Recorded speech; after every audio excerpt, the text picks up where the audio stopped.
happy with the Veterans Hospital, and if you're happy with how England runs things in the Soviet Union, then I guess we need another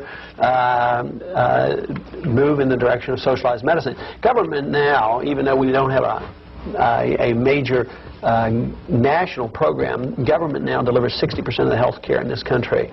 The more we spend, the higher the costs, the lower the quality, less people can get the care. I mean, it's a lousy delivery system. Poor people who can buy their TVs and cars and video cassette recorders have no health care. They buy the VCRs and the television and the cars in the marketplace. They get their health care through government program. With all this spending, there are still 38 million people who have no insurance whatsoever. Just devising another government program which won't work, but just further push up costs and put controls and more doctors dropping out. And I think it's a total disaster. If it's a national health program run by the government, it's tragic. It won't work. It's going to ruin the care in the country. If we care about people, we will have a national health care program, but it will be delivered by the free market. But the free market is what we have now. We have bad health care. We have a greater percentage of GNP being spent on health care than those places, than those countries where they have the government sponsored. See, I don't agree. I don't think that we have free market medicine. As I said, it's 60% is paid by government. We have coercive rules that force governments into these HMO organizations. Government, the large companies had to offer these things, so they've been growing and now going bankrupt. And when you pump a lot of money in, if government's paying the bills through Medicare or Medicaid, this doesn't spread the money out. A lot of wealthy people get the benefits. The poor people don't seem to get through the the maze of papers. But a lot of millionaires receive Medicare benefits, so they get their hospital payments. But when they go in and pay and have a little insurance, what happens? The hospitals and the doctors and the labs tend to jack up the prices. So, and then the government has to come in and say, well, we're going to put on controls because the prices are too high, and then we're going to ration care. So one problem leads to the next. But the problems you see today are a result of 50 years of ever-increasing government intervention in medicine.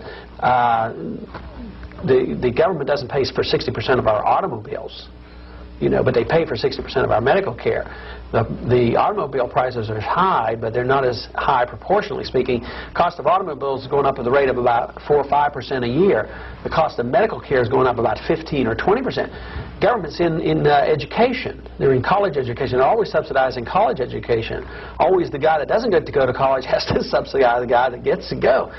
Cost of education is going up about 15 to 20%. So as soon as you get government involved, quality does not go up, but the cost goes up, and there's not any fair distribution. Where do you stand on the right-to-lifers? Are those folks like you, the anti-abortion people like the libertarians? It's mixed. They like me because I am a right-to-life libertarian. I believe killing a fetus is an act of aggression. I've been forced to be in a room, unfortunately, when I saw a 3-pound fetus, infant, taken out, breathing and crying, and thrown in a bucket. I mean, I take my pledge seriously. I mean, that to me looked like an act of aggression. Besides, if I give the wrong medication as a physician to a mother and I damage the fetus, when it's born can sue me. Obviously, it was legal, alive, and human, or it wouldn't be able to sue me. I know the fetus determines its inheritance rights at the time of conception. So I'm in disagreement with our platform. But there were enough libertarians who agree with my position that I won on the first ballot at our convention. The truth is, it's a difficult issue, and nobody likes to think about it because the way the law states now under Roe versus Wade, the fetus 1 second before birth at the weight of 9 pounds still has no legal rights, and nobody enjoys defending that position.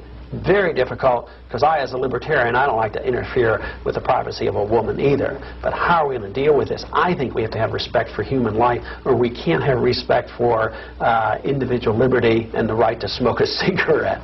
So you think the government has the right to force a woman to carry a fetus full term then? Well, I think the government has the right to protect life. It's sort of like saying if the baby's born and the IQ is 65 and they wanted 100, does the government have the right to force that person not to kill their baby? Yes, I do think so. I think the government has a right to protect life, but the government doesn't have the right to force anything. So it is difficult, obviously. But I think the bottom line is killing a fetus an act of aggression. And the only way the libertarians or others who disagree with me on that they would have to say that no, it's obviously an act of aggression. There's no debate there. It's that the fetus is not a person. The fetus is not alive and it's not human. And I, as a physician, have a lot of trouble with that. I mean, I know it's alive, I know it's human, I know it's legal.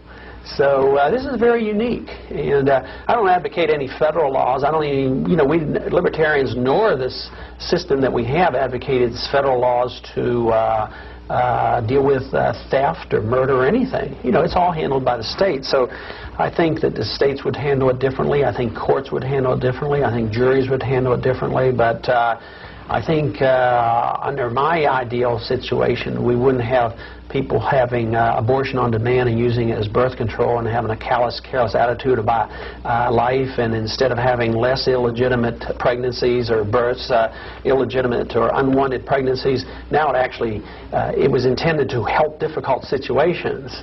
But what it has done is that the teenager sometimes can have 3 abortions in a year, which is sad, and it's a tragedy. And I've seen the tragedies, I've witnessed them, and I have great empathy for them, but I also have great respect for the principles of freedom, and I don't want to infringe or compromise my concept of what liberty is. What you've seen is just a small smattering of vintage Ron Paul. We're very busy here in this operation, and just kind of grabbed randomly a few things to show you here. It's all just as amazing. Just go to Google and type in Ron Paul in the 1980s, Ron Paul, an old TV show, and it is so much of it. I spent, like last weekend, probably 6-7 hours up late at night after the family was asleep, just watching all these and finding hundreds of clips. So this is just a small snapshot. Some of these interviews I'd seen 15, 16 years ago when I was first on Access TV, because a lot of these were shot right here in Austin. And so I salute the patriots of old for what they've done. It's on their shoulders that we stand. So that's it for this December 26th, 2011 edition of Infowars Nightly News. We'll be back tomorrow right here, not with a tape show, but with a fresh show produced, just hours before we air it. So please spread the word about prisonplanet.tv. And don't forget, you can subscribe and get a 15-day free trial of the year or the monthly, or you can get 44% off and get a really big discount if you go ahead and sign up for a year. And you can also share your passcode with a few of your friends and family and get them to check out the site. And those of you that are subscribers at prisonplanet.tv, we do put this out for free a few days later everywhere, so you're actually financing the waking up of others and funding this truly alternative media operation that is starting to supplant the mainstream dinosaur globalist media to the point they're openly calling for censorship and control now. All right, ladies and gentlemen, that's it for this edition of Infowars Nightly News. Alex Jones signing off.